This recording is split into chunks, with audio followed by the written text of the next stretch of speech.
Salut, je m'appelle William et j'écris un bouquin. Ça s'appelle Odyssée, ça parle d'une gosse qui voyage dans l'espace, et je me suis mis en tête de documenter un petit peu tout le processus d'écriture pour ceux qui pourraient se demander comment ça se passe quand on écrit un premier livre. C'est pas forcément une évidence, mais écrire un livre c'est pas inné, ça s'apprend, ça se travaille, et l'idée avec ces vidéos, c'est de vous partager ce que j'apprends au fur et à mesure et de l'appliquer à ce que j'écris pour m'améliorer. Et aujourd'hui on va se pencher sur un truc sur lequel il faut vraiment que je m'améliore, les dialogues. Ça veut pas forcément dire que je suis mécontent de tous mes dialogues, absolument pas, d'ailleurs il y en a dont je suis très content. Je pouvais plus de l'entendre, alors hop, jeté dans le vide sidéral, Odyssée réfléchit. Mignon reste sans voix un moment, finalement il répond. Je l'aimais bien moi, sans elle t'es jamais que la moitié de ma capitaine. Et bah tu restes la moitié de mon lieutenant en ce cas, t'auras qu'à réfléchir à la place d'Odyssée réfléchit. Tu veux que je réfléchisse pour deux alors que je suis la moitié d'un? Non, je pense à moitié pour moi-même, toi il te reste à penser pour trois moitiés dont deux qui sont à toi. Mais c'est loin d'être le cas de tous les dialogues que j'écris, donc l'idée ça va être de trouver comment rendre n'importe quel dialogue bon. Un dialogue c'est typiquement un truc qui semble simple à écrire en apparence. Bonjour, je viens de la part des gentils. Ah oui mais alors c'est compliqué parce que je suis méchant. Et bah le sois pas. Ok.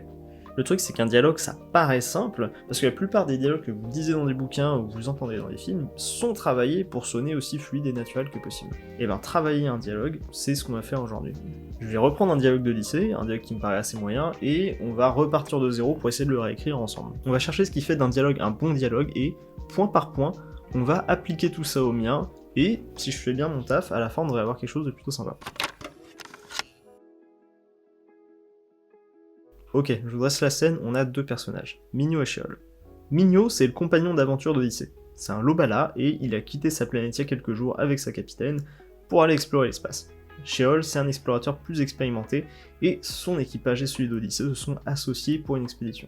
Au début de la scène, Mignon se trouve sur le vaisseau de ses nouveaux compagnons, et il vient d'apprendre que les Véschols, le peuple de Sheol, ont une durée de vie extrêmement courte. Donc ça, c'est notre point de départ.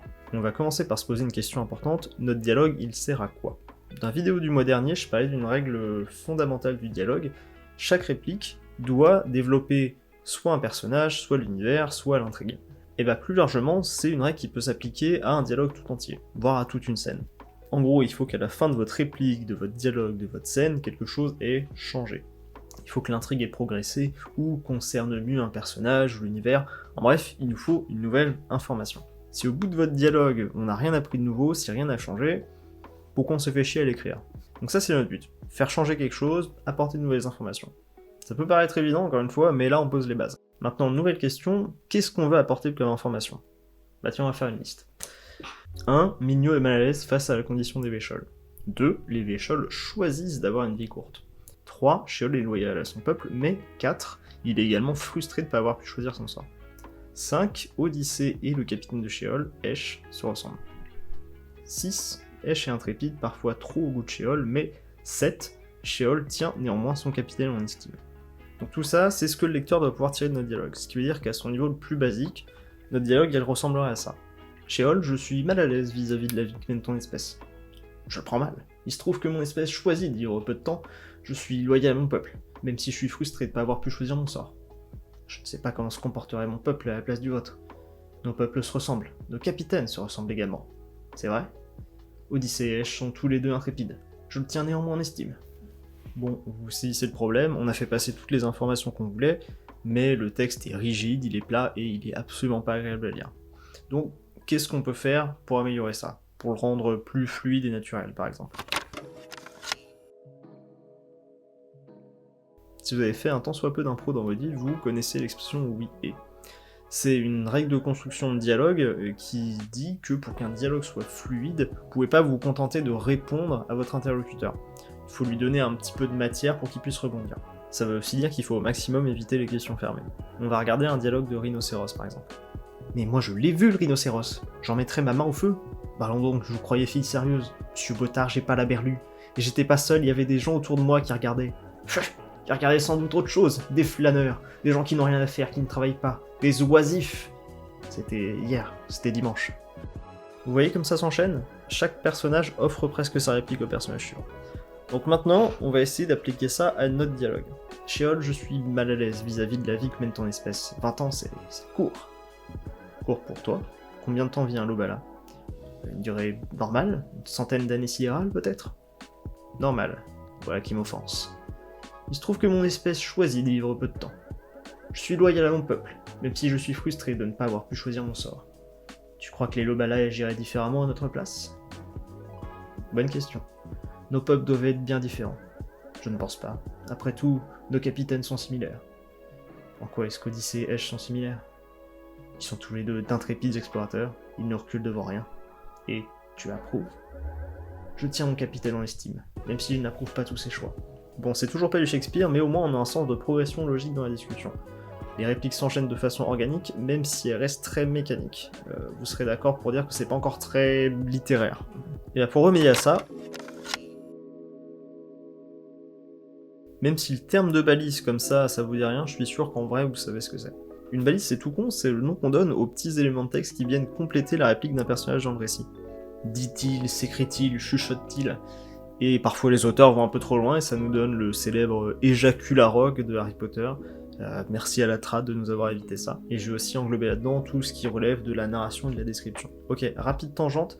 Dans son créativement nommé Écriture, Stephen King explique que pour lui, un texte de roman, c'est composé de 3 choses. La narration qui fait avancer le récit du point A au point B, la description, chargée de créer la réalité sensorielle pour le lecteur, et les dialogues, qui donnent vie aux personnages à travers leurs échanges verbaux. Donc en gros, quand je parle de narration et de description, je parle de tout ce qu'il y a hors du dialogue. On va juste réécrire le début de la scène pour avoir un exemple. La timonerie du vaisseau Véchol est à l'image de son équipage, un endroit aussi étroit qu'épuré. Un poste de commande et une vitre en demi-sphère donnant sur le grand vide, rien d'autre. Sheol, droit dans son fauteuil de pilote, fixe l'extérieur depuis un moment maintenant. Sheol, dit Mignot, je suis mal à l'aise vis-à-vis de la vie que mène ton espèce. 20 ans, c'est court. Voilà, donc ça c'est de la description, ça c'est de la narration, ça c'est du dialogue, et ça c'est une balise, qui ici relève du simple descriptif, mais qui pourrait relever du narratif si j'avais choisi d'écrire Sheol, dit Mignot tout en se dressant entre le Véchol et son poste de commande. Fin de la tangente, maintenant on va pouvoir ajouter des balises de la narration et de la description. Hop, ici, là, voilà, là. Bon, on a un nouveau problème, parce que ça, c'est pas possible. C'est répétitif, ça alourdit le texte, et ça rend notre dialogue super indigeste. Les balises c'est bien beau, mais faut les utiliser avec beaucoup de précaution. Alors qu'est-ce qu'on fait? On remplace tous nos dits par des balises un peu plus originales? Non. Certes, c'est un peu moins répétitif, mais de 1, ça arrange pas du tout la lourdeur de notre texte, et de 2, soyons francs, c'est un peu ridicule. En fait, la plupart des auteurs s'accordent à dire qu'il faut pas avoir peur du dit. Par contre, de façon générale, il faut aussi savoir quand se passer de balise. Bien souvent, ça vient se mettre en travers de votre dialogue, alors que c'est pas du tout nécessaire. Mais encore un problème, se passer de balise, ça peut rendre votre texte confus, surtout si vous avez un dialogue entre plus de 2 personnages. Heureusement, il y a une solution.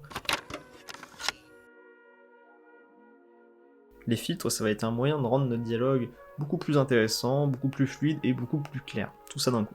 Et nos filtres, ils sont déjà en place parce qu'il se trouve que nos filtres, ce sont nos personnages. L'idée, ça va être de prendre la réplique sous sa forme la plus basique et de la faire passer par notre personnage. Donc par son vocabulaire, par son caractère, par ses tics de langage.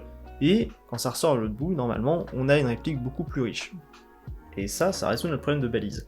Parce que si chaque réplique contient les marques du personnage qui s'exprime, plus besoin de 10 machins répond truc. Et c'est d'autant plus pratique si vous avez tout un groupe de personnages qui s'expriment. Tiens, par exemple, un passage de l'ordre du contrevent. Faut continuer! On va y arriver les roseaux, le port est tout prêt! Mon cul, on n'y sera jamais à tort, faut se coucher! Personne se couche, goinfrez les trous dans la traîne! Ah oui, il y a la rupture, tenez-la bien! Là encore, il y a un creux, un bon creux! Golgoth! Il t'entend pas, Léarque! Il t'a jamais entendu! Vos gueules dans le bac! Là, on n'a pas une seule balise, mais même sans connaître les personnages, on peut quand même voir qu'il y a 5 caractères différents. Le chef autoritaire, avec un langage plutôt bourru, quelqu'un qui suggère des décisions sans les prendre, donc moins haut dans la hiérarchie. Là, on a un cynique qui jure et qui moque, un personnage beaucoup plus empathique et encourageant, et enfin, un dernier qui est beaucoup plus inquiet que les autres, et surtout beaucoup moins affirmé, à tel point que c'est le seul à substituer au point d'exclamation des points de suspension. En bref, ça veut dire que si on a suffisamment défini le personnage, on peut laisser le lecteur comprendre qui parle, et c'est quand même vachement plus intéressant, et en plus, ça désengorge notre dialogue. Mignot, c'est un gamin futé et empathique, mais il a jamais quitté son village et ça se reflète dans son langage. Sheol, lui, il appartient à un peuple qui s'exprime de façon très factuelle, très neutre, et il a plus d'expérience en tant qu'explorateur. Donc si on passe leur réplique par le filtre de leur personnage, ça pourrait donner quelque chose comme ça. 18 années, souffle Mignot. Eh ben, 20 pour certains, répond Sheol. Parfois même un peu plus. Comment qualifierais-tu la longévité de ton peuple ? Comme normal ? Une centaine d'années sidérales peut-être ? Normal. Un terme bien relatif, et bien blessant. Désolé, c'était moche. Bon, là on commence à avoir quelque chose. Le texte est fluide, on a deux personnages qui s'expriment de façon suffisamment différente pour pas avoir besoin de balises à outrance. C'est quand même plus intéressant que les répliques plates qu'on avait avant. Maintenant, on peut encore faire mieux. Le sous-texte, pour faire court, c'est ce que les personnages ne disent pas. On va prendre un exemple, roman on a fait, théâtre on a fait, tiens, série. Ça, c'est une scène de Better Call Saul. Cet avocat-là, il essaie d'amener celui-là à prendre sa retraite. Il sait que son partenaire est borné, donc au lieu de lui dire « t'as fait ton temps, maintenant faut ranger ta cravate », il lui dit ça. You remember Al McConnell? Of course, hell of a litigator. Retired now, isn't he? He's a professor at UNM now. Wrote a fantastic book on SCOTUS during Reconstruction. Fascinating stuff. Okay. I was talking to him, and he mentioned he'd love you to come speak to his One House. Maybe make it a regular thing, if you wanted. C'est génial parce qu'on comprend où veut en venir le personnage qui s'exprime, et en plus, ça nous en dit long sur sa façon de penser et de convaincre. En clair, le sous-texte, c'est le dialogue implicite qu'on comprend au travers des motivations de vos personnages, de leurs arrière-pensées. Et donner des arrière-pensées à vos personnages, c'est un super moyen de donner de la profondeur à votre dialogue. Par exemple, pour revenir au dialogue d'Odyssée, on peut rendre implicite le fait que Sheol ait des réserves vis-à-vis des coutumes de son peuple. Normal, un terme bien relatif. Désolé, c'était moche. C'est que je suis pas sûr de savoir ce que je ferais, moi, si j'avais qu'une vingtaine d'années devant moi. Je serais resté sur ta planète mère, alors. Ça, ou bien j'aurais mis les voiles plus tôt encore, j'en sais vraiment rien. Mon peuple a fait son choix il y a des millénaires, déjà.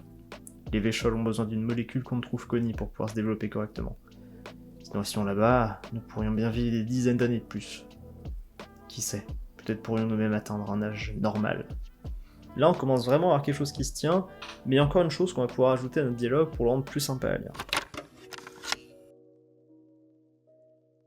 Un catalyseur, c'est un élément narratif extérieur qui va venir enrichir la dynamique du dialogue. Ça peut être une information, ça peut être une action qui se passe en parallèle, ça peut même être un objet physique, mais l'idée, c'est d'ajouter quelque chose. Vous pouvez avoir un catalyseur, mais vous pouvez en avoir plusieurs. C'est comme tout, faut pas en abuser, mais c'est un bon moyen d'apporter un peu de sel à votre dialogue. En bref, ce que ça veut dire, c'est que si votre dialogue vous paraît trop ennuyeux, il suffit de rajouter des trucs autour. Prenez The Bear. Deux personnages s'embrouillent, deux personnages s'embrouillent au milieu de la préparation d'un plat dans un resto de luxe, ou alors qu'un des deux est enfermé dans une chambre froide, là ça devient intéressant. On va essayer de trouver quelque chose à faire avec notre dialogue. Mignot et Sheol, ils sont dans le cockpit d'un vaisseau. De là, ils peuvent voir tout un tas d'étoiles. Ça, c'est quelque chose qu'on va pouvoir utiliser. Le regard de Sheol se perd de l'autre côté de la vitre, au milieu des étoiles. Mignot dit, tous les points de lumière là dehors. Tu sais combien t'en as exploré ? 16. 16 systèmes différents. Tu vois celui-là ? La peinturlure. Son soleil change de couleur avec l'alignement des planètes.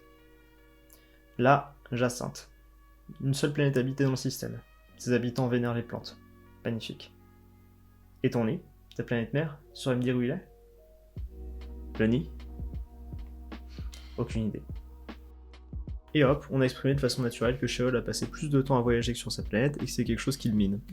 Et là on a tout, des personnages en profondeur, un texte fluide, une information communiquée de façon intéressante. Voilà. Plus qu'à faire la même chose avec le reste du dialogue, et avec tous les dialogues dont je suis pas satisfait dans mon bouquin. Bon, c'était plus technique que les vidéos précédentes, mais fait est que construire un dialogue c'est une science et ça dépend de tout un tas de détails. Là j'ai laissé de côté beaucoup de choses, la question de la tonalité, du réalisme par exemple. Ce sera peut-être l'occasion de revenir sur le dialogue dans une prochaine vidéo. Tiens. Si je peux vous donner un dernier conseil pour écrire de meilleurs dialogues, lisez des dialogues. Non, oubliez ça. Lisez, écoutez, regardez, jouez des dialogues. C'est pas un hasard si j'ai été chercher du côté des séries et du théâtre, et pas juste du côté des romans. J'aurais même pu aller regarder du côté des films et des jeux vidéo. Le dialogue, contrairement à la description et à la narration, c'est quelque chose qui se retrouve dans tous les médiums narratifs. Et ça c'est génial, parce que ça veut dire que vous pouvez trouver des choses à emprunter sous des tas de formes différentes. En tout cas, moi je vais retourner faire parler mes personnages. Bon courage si vous écrivez aussi. Puis je vous dis à la prochaine, portez-vous bien. Ciao.